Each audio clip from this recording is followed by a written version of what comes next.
எதிர்க்கட்சித் தலைவர் உதயநிதி ஸ்டாலினை இன்றே விடுவிக்க வேண்டும் என சென்னை உயர்நீதிமன்றம் உத்தரவு பிறப்பித்திருக்கிறது. விசாரணைக்கு பிறகு உதயநிதி ஸ்டாலினை இன்றே விடுவிக்க வேண்டும் என்று சென்னை உயர்நீதிமன்றம் உத்தரவு பிறப்பித்திருக்கிறது. கூடுதல் விவரங்களை எமது செய்தியாளர் ராம்ஜியிடம் கேட்கலாம். வணக்கம் ராம்ஜி. எதிர்க்கட்சித் தலைவர் உதயநிதி ஸ்டாலினை இன்றே விடுவிக்க வேண்டும்னு உயர்நீதிமன்றம் உத்தரவு பிறப்பித்திருக்காங்க. கூடுதல் விவரங்களை நீங்க பதிவு செய்யலாம்.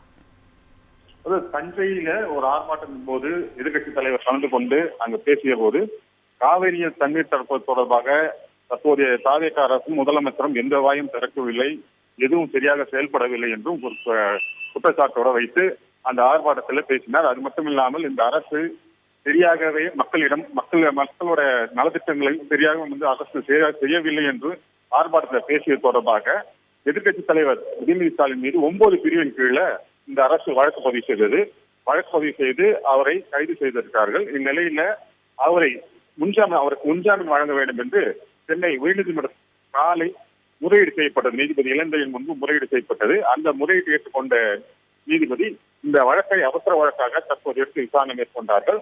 அப்போது அரசு சார்பாக ஆஜரான அரசு தலைமை வழக்கறிஞர், நாங்கள் விசாரணைக்காக தான் அழைத்து செல்கிறோம், எதுவும் கைது செய்யவில்லை என நீதிமன்றத்தில் தெரிவித்தார்கள்.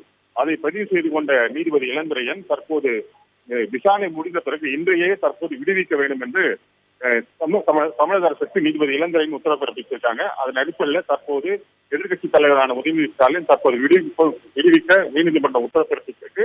இன்னும் சிறிது நேரத்தில் அவரை விடுவிக்க நேரும். உங்களுடைய அண்மை விவரங்களுக்கு நன்றி ராம்ஜி.